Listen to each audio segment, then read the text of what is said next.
Buongiorno, ben ritrovati a un nuovo appuntamento con l'informazione di Telefriuli. Occhi puntati su Trieste oggi per l'annunciato sciopero dei portuali nel giorno dell'entrata in vigore dell'obbligo di Green Pass per tutti i lavoratori e soprattutto la situazione nel capoluogo giuliano a preoccupare. La situazione risulta relativamente tranquilla in provincia di Udine, dove sono svolti i presidi all'esterno di alcune fabbriche, scioperi ed altre forme di protesta. Questi tuttavia hanno riguardato un numero minore di lavoratori, la maggior parte è entrata in fabbrica, ma sulla situazione di Trieste, dove comunque non c'è il blocco totale del porto, ci aggiorna in diretta Andrea Pierini. A te, buongiorno.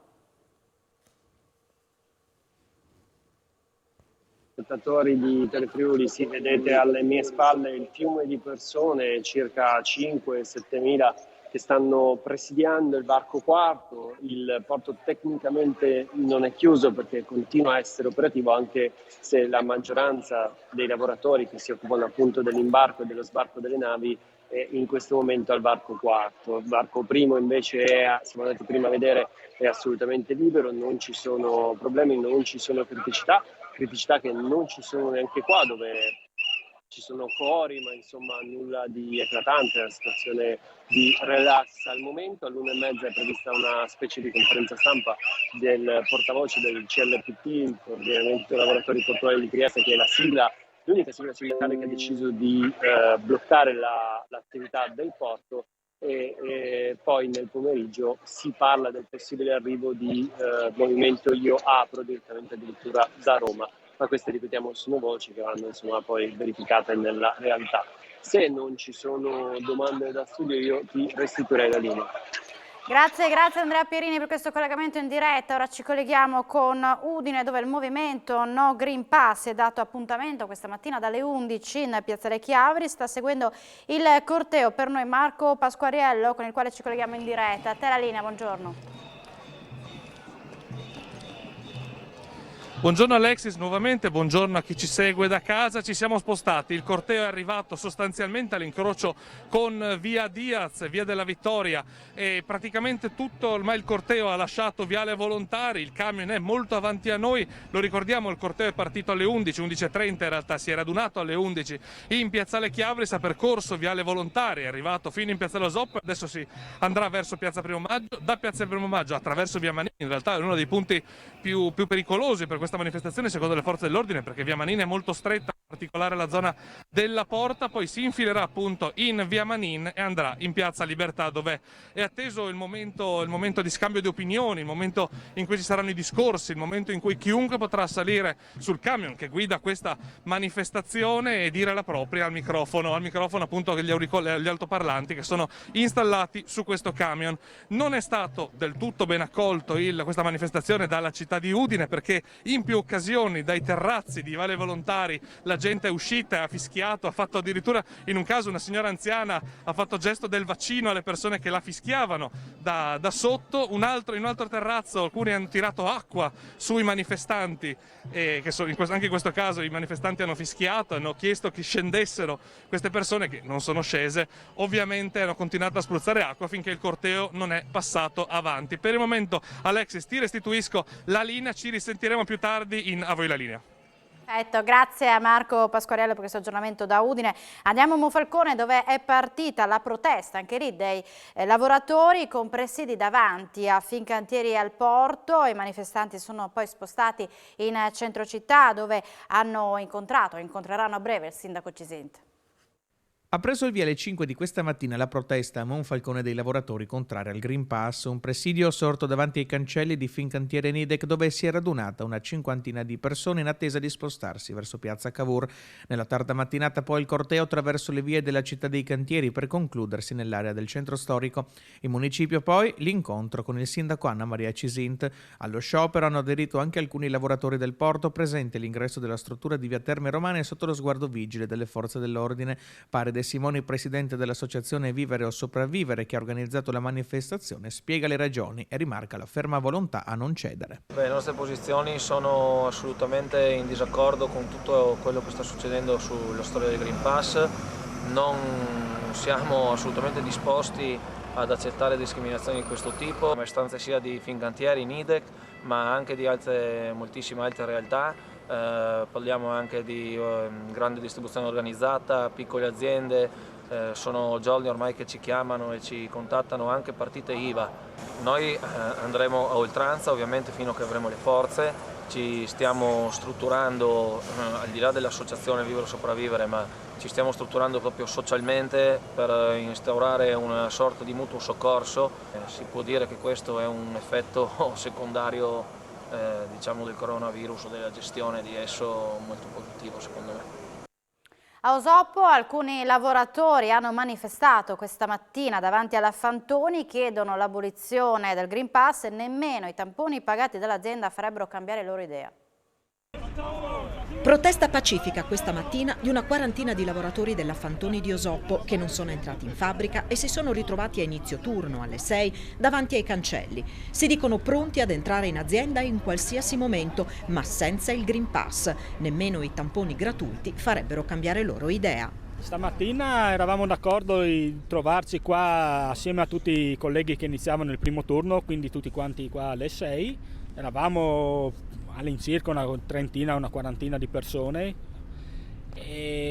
perché siamo contro a questa situazione aberrante, perché adesso ci viene richiesta una tessera di stampo evidentemente fascista per l'ingresso al lavoro e noi siamo contrari a questa cosa, anche al discorso dei tamponi a pagamento, pagare per venire a lavorare, sono cose che neanche 100 anni fa c'erano.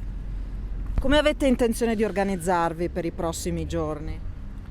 Per i prossimi giorni la nostra idea è quella di tenere duro e continuare in questa protesta pacifica senza entrare al lavoro. Abbiamo fatto presente all'azienda che noi siamo sicuramente disponibili ad entrare in qualsiasi momento a lavorare, però senza il Green Pass. Ma cosa chiedete? Che i tamponi vengano pagati dall'azienda o comunque anche con i tamponi pagati la questione è il Green Pass? La questione è il Green Pass. I tamponi sono uno strumento sanitario anche utile, per l'amor del cielo, però il problema è che bisogna togliere questo Green Pass. Non vogliamo questo Green Pass. Non vi preoccupa comunque essere considerati assenti ingiustificati dal lavoro con la prospettiva della sospensione? No, perché è molto più importante combattere per il diritto al lavoro che ci stanno togliendo.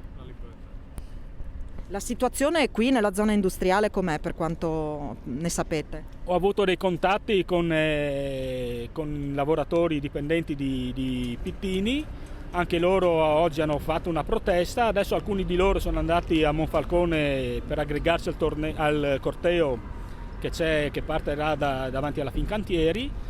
E anche lì c'è stata una buona adesione. C'è una cosa che vi ha fatto un po' arrabbiare, il fatto che siano entrati camion stranieri. Beh certo, anche qua due pesi, due misure. A uno straniero è consentito entrare anche se privo di Green Pass, a un italiano, a un dipendente, qua ci sono persone che lavorano qua da 20-25 anni, non è consentito l'ingresso per una carta aberrante, vergognosa. Nello stabilimento di Roveredo in Piano della Cimolai è stato allestito un punto tamponi attivo dall'alba per dipendenti e subfornitori del gruppo sprovviste di vaccino con costo a carico dei lavoratori. Un modo per ovviare anche al problema del personale assente che potrebbe ricadere sulle commesse. Con la cronica difficoltà a trovare posto per un tampone e la necessità di utilizzare al meglio il personale, la Cimolai di Pordenone, fin dall'inizio della pandemia molto attenta alla sicurezza, ha dato vita a un presidio interno nello stabilimento di Roveredo per l'effettuazione del test a chi sprovvisto di vaccino. Un modo per agevolare dipendenti e fornitori del gruppo. Il costo, 18 euro, sarà a carico dei lavoratori. Abbiamo avuto molta difficoltà nel reperimento delle strutture che ci potevano supportare nell'effettuazione dei tamponi. Siamo riusciti, grazie alla collaborazione di un medico di Sacile, a organizzare il punto tampone all'interno dello stabilimento che copre i nostri dipendenti delle ditte terze ed eventuali esterni.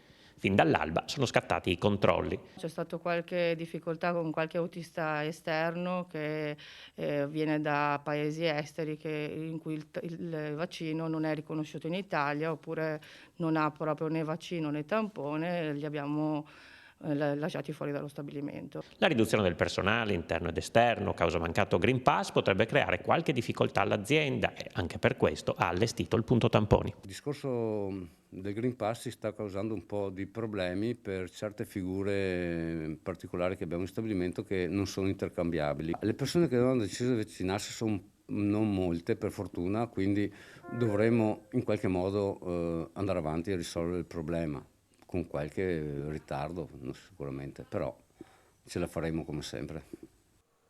La cronaca: grave incidente stradale lungo la regionale 464 a Spilimbergo alle 10 di oggi. Per causa del vaglio dei carabinieri della radiomobile della compagnia di Spilimbergo si sono scontrati frontalmente un autobus di linea che viaggiava in direzione Udine e una Toyota Yaris, al volante della quale c'era un ragazzo di 25 anni della zona. Ad avere la peggio nell'impatto è stato il giovane, gravemente ferito e ritrasportato al Santa Maria della Misericordia di Udine con elicottero sanitario. Sul posto la centrale Sores di Palmanova ha inviato anche l'equipaggio di un'ambulanza. La sala operativa del NUE ha inviato i vigili del fuoco del distaccamento di Spilimbergo, coinvolto anche un terzo veicolo urtato dopo l'impatto frontale.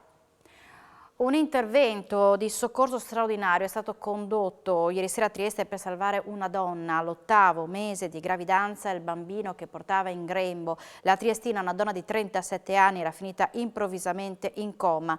Dopo l'allarme lanciato dal compagno, vista la gravità della situazione, la paziente incinta è stata stabilizzata e intubata prima di essere trasportata in condizioni stabili all'ospedale di Cattinara, dove è stato sottoposto a un intervento di cesareo urgente. Appena nato il nascituro è stato trasportato con termoculla all'istituto materno infantile, mentre la madre è stata subito sottoposta a un intervento neurochirurgico. Il piccolo sta bene ed è sotto osservazione, mentre la madre è attualmente in prognosi riservata e rianimazione.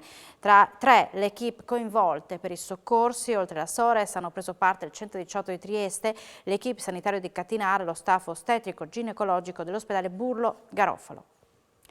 Ancora una volta ha preso di mira dei ladri il polo dello shopping Centro Lanza di Trieste lungo la ex provinciale. La nuova spaccata nella notte infatti ha visto un furto di costose biciclette all'interno del negozio Bike 360. Per forzare e spaccare le porte di accesso al punto vendita sono stati usati dei piedi di porco, poi ritrovati sul posto ed è scattato immediatamente l'allarme che ha fatto intervenire le forze dell'ordine. Adesso è caccia ai malviventi. Nella notte tra mercoledì e giovedì erano stati rubati nello stesso centro commerciale diversi abiti sportivi invernali, tutti giacconi del valore di circa 15.000 euro. Siamo in chiusura, ma subito dopo la pubblicità appuntamento con A Voi la linea, con collegamenti in diretta dal territorio. Grazie per l'attenzione e buona giornata.